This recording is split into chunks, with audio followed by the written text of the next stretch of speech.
I will do my best. So top 5 transfer QBs for Houston. This is for you, Aiden. Thank you for the request. Number 5, Kyron Drones. He's from the Houston area. Shadow Creek High School. He, was a pretty hotly recruited player. I'm sure the coaching staff there has some sort of recruiting relationship with him, though I don't know how much. But if you're going to get a young guy who looks to me like I don't know if he's ready to start and help you win the league in the Big 12 next year, but I certainly think in the limited action we saw him, he showed that he's got the talent to win games in the Big 12 or play in the Big 12. Paul, if he's going to get them winning the Big 12 next year, then Dave Aranda should be fired. Oh, exactly, yeah. If he chose the guy over the guy that goes to Houston and wins a Big 12 title, then that was a pretty massive misstep But yeah, no, I think Kyron can win ball games, and obviously, location doesn't always matter. There's some people that hate where they're from, but more often than not in college football, people do stay closer to home. I think it's because you're young, you get homesick and all of that. But yeah, I think Kyron anywhere, that's Big 12 level or around the state of Texas, I think everybody's probably peeling back the layers on Kyron Drones and what he could potentially do and beyond. I see a lot of Virginia Tech Twitter love, and Twitter love's not necessarily always realistic, but I did see at least that over the past couple of days of a lot of Hokies love for Kyron Drones. But yeah, I could see him at Houston. Yeah. Wait a minute, there's love on Twitter? Yeah.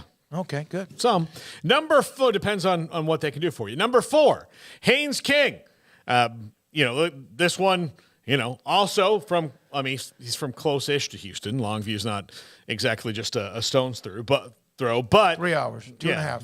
But he's from close to there. I think in the right system he will work. The health questions remain, but he was ready to start in the SEC according to Jimbo Fisher, and it just didn't work out in that system. A lot of people will be after Haynes King. I think this actually might be the best fit for him, and I think he can go there and perform pretty well in Dana Holgerson's system pretty quickly.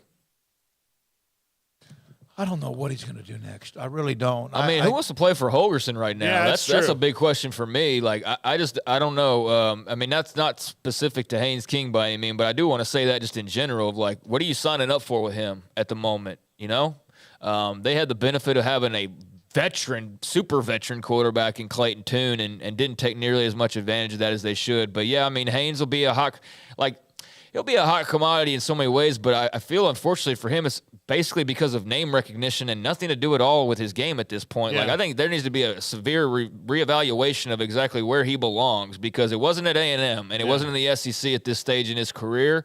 But the same coaches and scouts and outside voices who are maybe disparaging him right now, he was the talk of the town during the state championship run just a couple of years ago. And I don't think that everybody was just massively off in their evaluations unless we all just got caught up in the hype of Longview's state title run. But I don't think that was that widely publicized that you'd have recruiting services all over the country that are blown away by that. So there's tools there, obviously. And Jimbo clearly thought he had something. And Jimbo might not be as much of a QB whisperer as he used to, but he still knows more than most. So, yeah, I could see Haynes at Houston. I think that'd be kind of like top level for him, though. Yeah. I think that'd be probably about as max at this stage of where he could end up. No, I think probably he's more like a Tulsa, Arkansas State, probably, kind of Louisiana Monroe, Lafayette kind of a guy. He does have some Louisiana ties, deep Louisiana ties, so that makes sense. Yeah. Yep. Number 3, Mikey Keene. The guys won games in the conference with the Houston's playing in. I like Mikey Keene. The guy wins.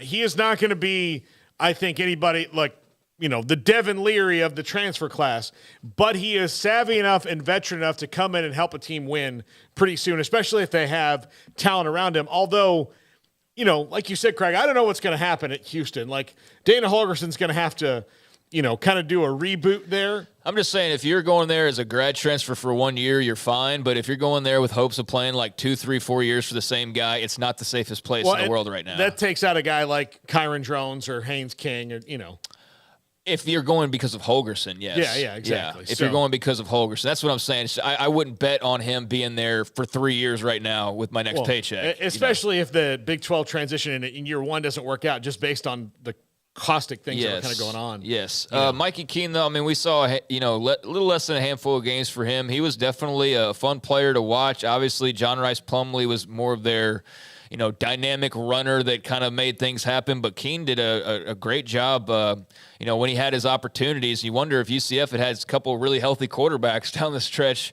That would have certainly helped matters. But, yeah, I mean, he's a name that I think is kind of a new compared to some of these other guys, but he'll certainly attract some attention. I don't know to what degree, but yeah, he was a fun player to watch for the Knights this year. Yeah. Number 2, Daniel Richardson from Central Michigan. This is a guy that's going to be under a lot of radars. He's shooting up the transfer charts a little bit. He's put up big numbers at Central Michigan, and he's not a big guy. He's 5'11", 195. Reminds me a little bit of a healthy De'Aaron King that they had there under Dana Holgorsen, obviously. And, he's going to be a short-term dude. He's trying to raise his profile. Now, he might get better offers bigger offers from schools that are bigger than Houston. But this is one I think kind of fits what Houston does. So we'll see. And he is someone who's played his way into the Power 5 because he had one Power 5 offer. It was from Miami. And you know where he's from? Miami. So he kind of got that as being one of the better high school players in Miami. And then the rest of the stuff was FAU and FIU and Central Michigan and schools like that. So this might be a nice Power 5 transition for him in an offense that works if it's going to hum. But again, he might have some tougher offers. But Daniel Richardson from Central Michigan, keep an eye on his name in the portal. He's gonna get a pretty cool opportunity, I think. Fair enough. I don't know enough about him, but I'm glad you told me. Yeah, I didn't really even know all that. I've seen his name in the portal, and I'd heard of him during the year, seen a couple highlights here and there, but didn't really know the depth of the stats until Aiden asked me to do this, and I was going to do more than just put all the guys who are transferring from Texas schools up as well. Number 1, and this would be the biggest get, Hudson Card would be a great transfer get for Houston. I just think that there's bigger names from Houston that are going to get him, but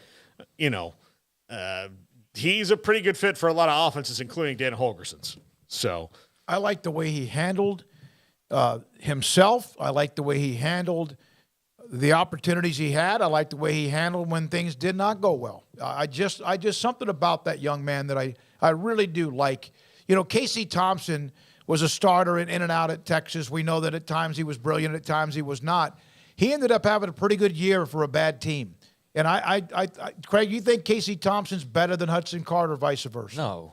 Okay. No. Then Hudson Card. On potential, no. Okay. Yeah. He's shown more. I guess that could be argued as well. No, I'll say no. Based on all factors, no. And he had himself a run, and he might be back for another year with Matt Rule. We'll see. I think Hudson's bigger than Houston, even with him joining the Big 12. But yeah, if you had your ideal pick, I understand why a lot of people have Hudson Card as like their number 1. And a lot of it's, some of it is based on what we've seen, the glimpses and the spot starts and things like that. But a lot of it is like what we haven't seen that people think he's capable of. And so, yeah, I think that it'd be hard for Houston to beat out probably like the Notre Dames and, those programs. But yeah, if they could land him, that would be absolutely massive. Call Papa Fertitta and get him to open up the NIL bank, and maybe you can make that happen. But yeah, Hudson Card is going to be the number 1 for a lot of these lists. Just switch out the school logo. By the way, I will not be putting on transfer quarterback lists